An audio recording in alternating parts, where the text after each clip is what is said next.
seven's the year that I've heard that it takes to train a venture capitalist. But look, we certainly believe that venture is a young person's game. Kevin Harvey joined the venture business about that time. Peter Fenton also joined at about that age. And so across our partnership, the majority of the partners joined at about 30 years old. And there's a number of reasons why I think youth plays to an advantage. One, it's a hustle game. You've never finished. There's always some other rock you could turn over, executive you could try and recruit, and so you're never done. And so that's being able to hustle is a young person's business. There's also this generational thing, right? The majority of the great companies in our world were started by someone very, very young.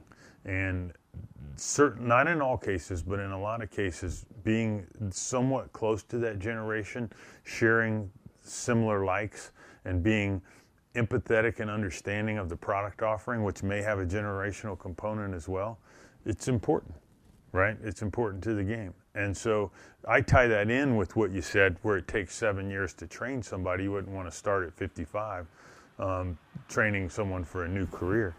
And it says you want to bias young. Ironically, when I got out of business school, I was at the University of Texas in Austin, and while I was there, I went and talked to some of the Austin Ventures partners, and I said, I want to get into venture. What should I do? And they said, go work for 20 years and then get in. And it's ironic when I think back to that moment in time, because we have kind of the exact opposite process.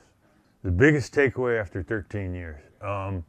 There's a lot of luck involved. I think you'll hear other venture capitalists say that. There's a lot of near misses, and it can be humbling. I'd say it's probably the most humbling job anyone could have, because failure is built into the system.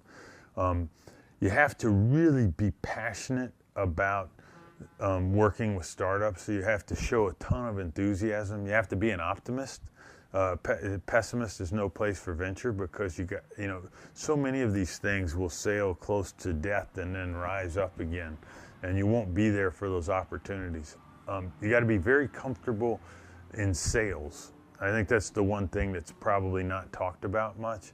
I often hear people describe venture and they think about sitting around in boardrooms thinking up cool strategies. That's probably 5% of the business at best. Most of the time you're on the phone trying to sell something. You're trying to convince, to close an investment opportunity. You're trying to close an executive. You're trying to close a biz dev deal. You're trying to close a follow-on financing, and you're selling. And so if you can't sell, it's probably not a good industry to be in. I think our view fundamentally is that it's a services business. Venture capital is a services business, right? We're not the one in the cockpit. We're not the one driving the car. We're there as an advisor. And if you're in a services business, your reputation is everything. And so we like to talk internally that we need to, be the most impactful, most helpful person on every company that we work with. And the test for that is, if you go talk to the entrepreneurs, what are they saying? And so my advice to any entrepreneur would be to cold call, the people that venture person's working for. Not even ask for an introduction. I would cold call them, because the lists are everywhere, right? You know what boards people are on. You know what boards they've been on in the past. And I would just start making phone calls, because, it's one of our partners said people call it like a marriage, and the problem is you can get a divorce in a marriage. He says it's more like having a child with someone, because once you're together for a very, very long time, and it's a critically important decision that you're making. I certainly think that the thing that people judge venture firms most by are the ones that, the home runs that go out of the park and roll down the street. It's how the business works. And there's not Julian Loki, one of the LPs used to give a presentation where they showed the top 10 funds of all time, not the venture firms, but the specific funds.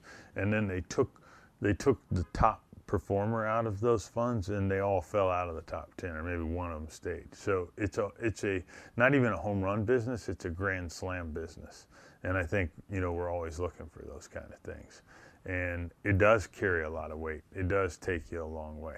and you obsess about it. And that's when I said earlier, you asked me about venture, and I said luck plays a role. Like, waiting around to hit the one and out of a 10,000 pitch and getting it right, that's a tough game to play.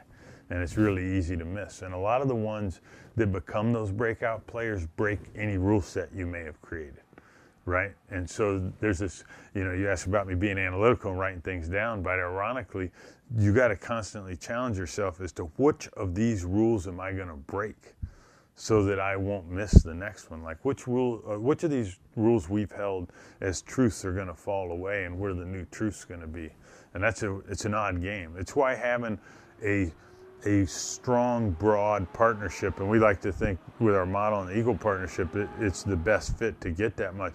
You get enough diversity of thought that you can start to see what's coming next. And another reason to bring in young people, by the way, because you need to figure out the rules, down the way.